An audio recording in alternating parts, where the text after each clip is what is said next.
Welcome back to the channel. My name is Steven. I'm a pharmacist and I own 52 units of real estate. So I had a great question in the comments basically asking, well, I cash flow about $10,000 a month on my real estate portfolio. That's worth about $5 million in equity, right? So this is factoring the debt, which I have about 10 million in real estate, 5 million debt, 5 million equity. So if you look at my return using the cash flow, it's 120K divided by half a million, which is roughly a 2.5% return on your money, right? So looking at it from that lens, it's not a great return, right? Because you can just put your money into a high yield saving account like SoFi or Ally Bank, and they pay close to 5%. You can put your money in like the S&P 500, which averages 7 to 10% per year.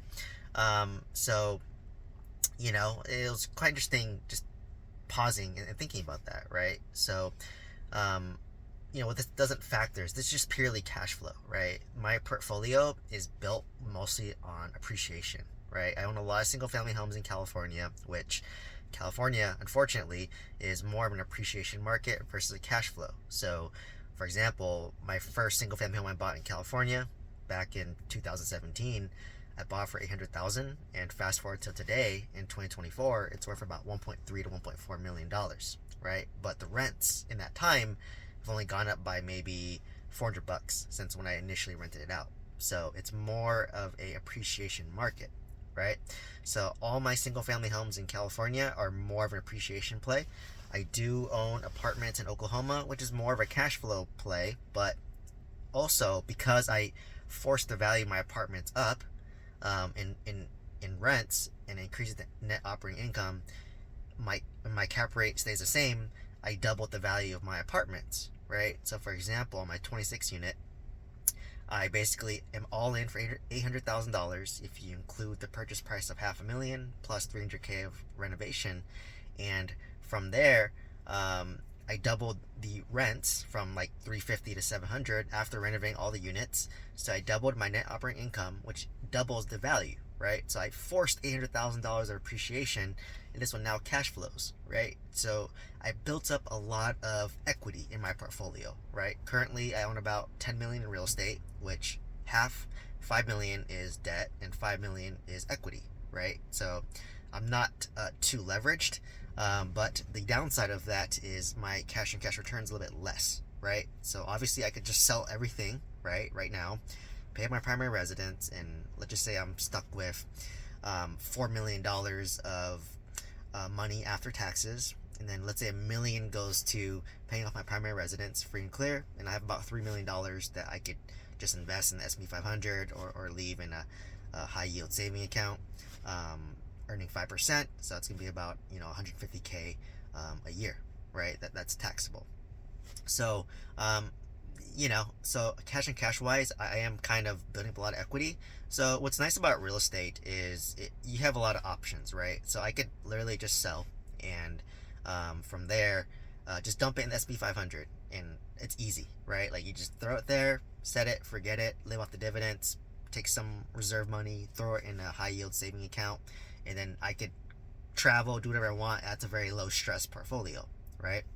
Another option is I could take my equity and then go buy more cash flowing real estate, right? I could buy single family homes in Alabama, in Huntsville, Alabama. I own one already, but I could buy multiple of them, right? They're around a little bit under 300K, and they rent out for $2,000 a month each, right? So I could buy a couple of those to increase my cash flow significantly, right? Like for example, one of my properties has $800,000 in equity. Let's just say I sold it, and for simplicity, I had $600,000 of money that I take home after taxes, and I want to buy multiple $300,000 properties, right? So I could put like 25% down, which is roughly about $80,000 each. So if I have $78,000 and I have 600,000, I could buy like what is that, about 6-7 of these properties, right? And then if they all rent for 2,000 each, right, it's about 14K in cash flow, right? So I'm going from getting 4,000 in rents in my California single family home to buying 7 of them single family homes in Huntsville, Alabama, which each rent out for 2,000 each, which is 14,000, right? So I can 1031 exchange my property to buy multiple of these single family homes, right? If I want to go that way. But in Alabama, it's not going to have as much appreciation as California, right? So it's more of a cash flow play, right? Or I could sell it, 1031 exchange it into an apartment complex that I buy for like $2 million, right? So, and that's how you increase cash flow. So, the key is you want to like build up equity, you want to build up net worth, and then at that point, you can pivot and make options, right? I could pivot any way I want, right? If I want to continue buying real estate, I could 1031 into a bigger apartment complex, right? I could buy a 30 to 40 unit apartment complex in Oklahoma and scale there. I have a team there. I could, if I want something a little easier, I could buy 6, 7 single family homes in Huntsville, Alabama, new construction, right? That's a little more passive for the most part because you're not dealing with renovations.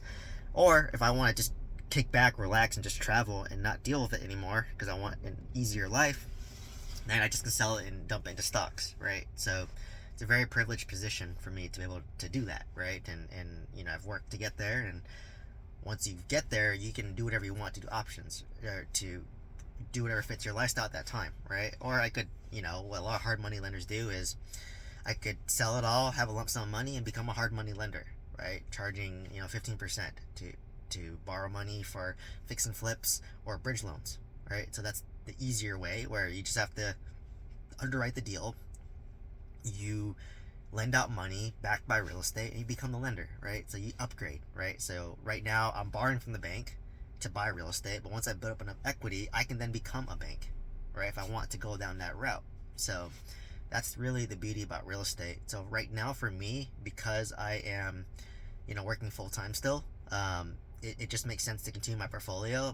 Mine is more of an appreciation portfolio, right? Like I do cash flow positive about 10K per month, which, yeah, relative to my 5 million portfolio, it's not doing great in terms of a cash on cash return, right? If I were to 1031 exchange and buy my real estate and leverage a little bit more, then I can increase my cash flow, but then now I have even more debt, right? So it's really where you want to go. And for me, I am building this net worth just to give me options and to give me freedom, because after a certain net worth, your quality doesn't really change, right? Like, there's another comment which I'm making a video on stating like, well, you're worth 6 million, you're still working, your day-to-day lifestyle is still the same.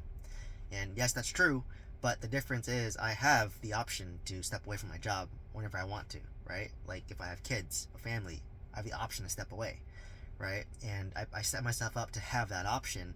So you have to be very methodical and doing some sort of sacrifice and planning, and living frugally, unfortunately, to set that self up, right? And it took me 11 years to set that up. So if something were to happen, a health issue, maybe I want to step down when I have kids, I have that option on the table. So that's why I really love about investing, is just giving you those options, and your situation, your goals, your priorities are going to change based on life milestones, right? Like I said, the moment I'm starting a family plan, my fiance, future wife, she's gonna step down to part-time.